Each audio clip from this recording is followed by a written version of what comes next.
பிரான்சின் வால்துவாஸ் பகுதியில் அயல் வீட்டவர்களிடையே ஏற்பட்ட தகராறு கொடூரமான மோதலாக மாறியுள்ளது.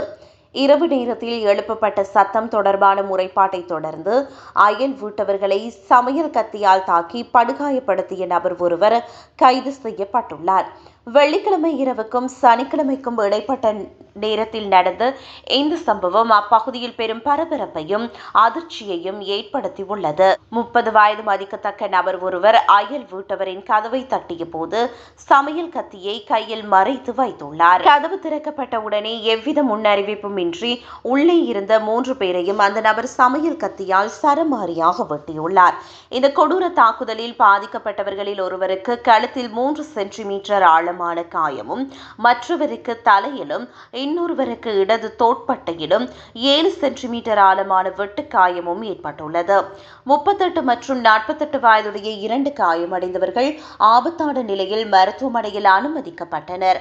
இருப்பினும் தற்போது அவர்கள் உயிருக்கு ஆபத்து இல்லை என்று தெரிவிக்கப்பட்டுள்ளது. இந்த கொடூர செயலில் ஈடுபட்டதாக சந்தேகிக்கப்படும் நபர் கைது செய்யப்பட்டு கொலை முயற்சி வழக்கு பதிவு செய்யப்பட்டு விசாரணை நடத்தப்பட்டு வருகிறது.